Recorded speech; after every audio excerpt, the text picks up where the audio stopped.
बिस्मिल्लाहिर्रहमानिर्रहीम। अस्सलाम वालेकुम students, welcome back to my channel educational tips. कैसे हैं आप सब? उम्मीद करती हूँ सब बच्चे बिल्कुल ठीक ठाक होंगे। तो स्टूडेंट्स, आज हम पढ़ने जा रहे हैं पॉइंट नंबर 1। वीडियो नंबर 1 का पॉइंट नंबर 1 है जो, और ये है stopping by wood on a snowy evening. और ये लिखी गई है रॉबर्ट ली फॉरेस्ट ने लिखी है ये पोइम। यानी कि इसके राइटर होंगे, जो स्टोरीज लिखते हैं वो ऑथर होता है और जो राइटर होता है वो पोइम लिखता है। ठीक है, ये डिफरेंस याद रखिएगा।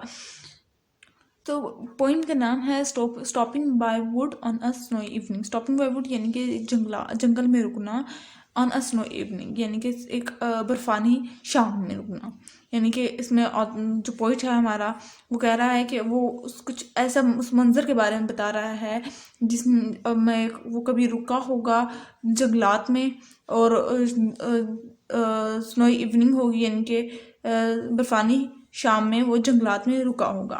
तो सबसे पहले हम लोग जी वर्ड मीनिंग की तरफ चलते हैं। सबसे पहले वर्ड मीनिंग डिस्कस कर लेंगे, उसके बाद फिर हम लोग इसकी ये पोइम मैं आप लोगों को ट्रांसलेट करके बताऊंगी।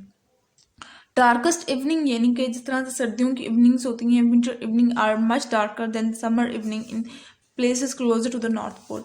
यानी कि जो सर्दियों की जो दोपहर होती है, शाम होती है, वो थोड़ी सी डार्क होती है, यानी कि उसके अंदर इतनी ज़्यादा रोशनी नहीं होती एज कम्पेयर टू जो समर की जो शाम है, जो गर्मियों में जो शाम होती है, और वो जो नॉर्थ पोल वाली साइड्स पे की बात की जा रही है। ठीक है, downy light down the soft under feathers of young birds, यानी कि सॉफ्ट सॉफ्ट से फीदर्स जो के पर होते हैं, जो कि जवान बर्ड्स के होते हैं ना, सॉफ्ट सॉफ्ट से पर।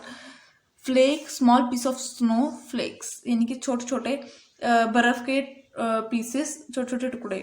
Harness the leather strap and belt use to control a horse, यानी कि ये इस चीज़ को स्ट्रैप कहते हैं, यानी कि वो जो हॉर्सेस के घोड़ों के मुंह पे बांधी जाती है, वो स्ट्रिप्स होती हैं जिसके थ्रू जो उनके जो मालिक होता है उसको खींचता भी है, उसको हम लोग क्या कहते हैं, उसको हम हॉर्न्स कहते हैं।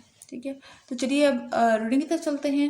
Whose wood this are, I think I know, ये किसके दरख्त हैं, मुझे लगता है मुझे मालूम है। His house is in the village दो। अब वो कह रहा है कि ये किसके वुड्स हैं, ये किसकी लकड़ियां हैं, ये किसके दरख्त हैं, मुझे लगता है मुझे मालूम है। शायद जो इन सब का जो मालिक है, इन दरख्तों का, इन लकड़ियों का, वो शायद गांव में रहता है, उसका घर गांव में है। He will not see me stopping here, लेकिन वो मुझे नहीं देखेगा अगर मैं इधर रुकूंगा। To watch his wood fill with up snow, अब फिल अप विथ स्नो, अगर मैं वो चूंकि गांव में रहता है, तो जो उसका मालिक है, तो शायद वो मुझे ना देखे, क्योंकि मैं उधर ठहरा हूँ उसके जंगलात में, उसके दरख्तों के नीचे। मुझे बहुत अच्छा लग रहा है कि मैं इन दरख्तों के ऊपर पड़े हुए स्नो जो पड़ी हुई है, मैं उसको देख के बहुत खुश हो रहा हूँ। तो मुझे लगता है मुझे इधर ठहर जाना चाहिए। My little horse must think it quit.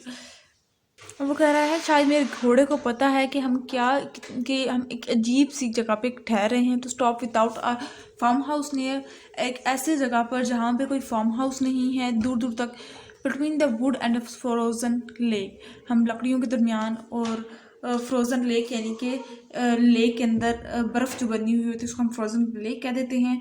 तो हम बर्फानी लेक के दरमियान और वो लकड़ियों के दरमियान हम आज ठहरेंगे। The darkest evening of the year, सबसे अंधेरी शाम इस साल की पूरे साल की। ठीक है, the wood are lovely dark and deep, जो वुड्स थे, जो लकड़ियां थी, बहुत अच्छी थी। सॉरी ये वाला पैराग्राफ छोड़ गई मैं।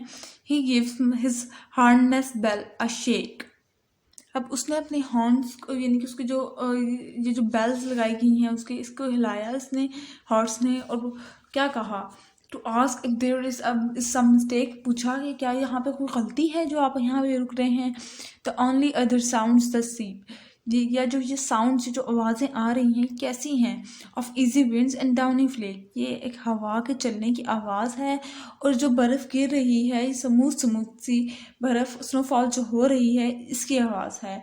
The woods are lovely dark and deep, जो लकड़ियाँ थी वो बहुत अच्छी डार्क, यानी कि बहुत डार्क कलर था उन वुड्स का, और काफ़ी ज़्यादा डीप थी।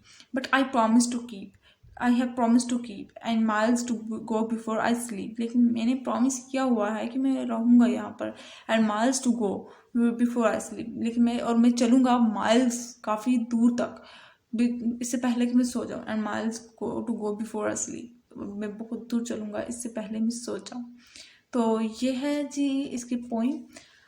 आई होप सो आपको समझ आ गई होगी। अगर आज का लेक्चर आप लोगों को समझ आ गया है तो मेरे चैनल को मत सब्सक्राइब कर दीजिएगा, वीडियोस को लाइक कर दीजिएगा और साथ ही साथ बेल आइकन को प्रेस करना मत भूलिएगा। इससे जी मेरी आने वाली हर लेटेस्ट अपडेट सबसे पहले आप तक पहुंचेगी।